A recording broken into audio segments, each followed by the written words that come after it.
Consumer association of বাংলাদেশের পক্ষ থেকে আমরা একটি রিট আবেদন করি মহামান্য হাইকোর্ট বিভাগে। সেই হাইকোর্ট বিভাগের রিটের পরিপ্রেক্ষিতে 29 এপ্রিল 2024 রুল ইস্যু হয়। যে রুলের মূল বক্তব্য সার বক্তব্য ছিল এটা যে সকল প্রকার ওষুধের মূল্য সরকার কেন নির্ধারণ করবে না।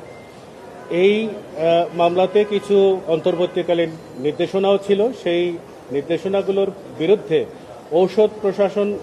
ঔষধ কোম্পানিগুলোর পক্ষ থেকে উচ্চ আপিল বিভাগে আপিল দায়ের করা হয় এবং সেই আপিলের পরিপ্রেক্ষিতে হাইকোর্ট বিভাগের একটি বেঞ্চকে মহামান্য আপিল বিভাগ নির্দেশনা দেন যে 3 সপ্তাহের ভিতরে যাতে মামলাটি শুনানি করে নিষ্পত্তি করেন। মামলার শুনানিকালে আমরা দেখতে পাই যে 2022-এ দুটো আদেশ প্রদান করা হয় ঔষধ প্রশাসন অধিদপ্তরের পক্ষ থেকে ওষুধের মূল্য নির্ধারণ করে, যেগুলো আসলে দীর্ঘদিন ধরে ওষুধ কোম্পানিগুলো বিক্রি করে আসছিল এবং এতে ঔষধ প্রশাসন অধিদপ্তরের কার্যত কোনো রকমের কোনো ভূমিকা ছিল না। এবং যে আইনের অধীনে তারা করেছেন 1982 সনের একটি অধ্যাদেশ আছে, ওষুধ নিয়ন্ত্রণ অধ্যাদেশ। সেই অধ্যাদেশে বলা ছিল যে গ্যাজেটের মধ্যে তালিকা প্রকাশ করে সেই তালিকা অনুযায়ী মূল্য নির্ধারণ করতে হবে। সেটা না করার কারণে আমরা ওই দুটো আদেশকেও অবৈধ ঘোষণা চাই।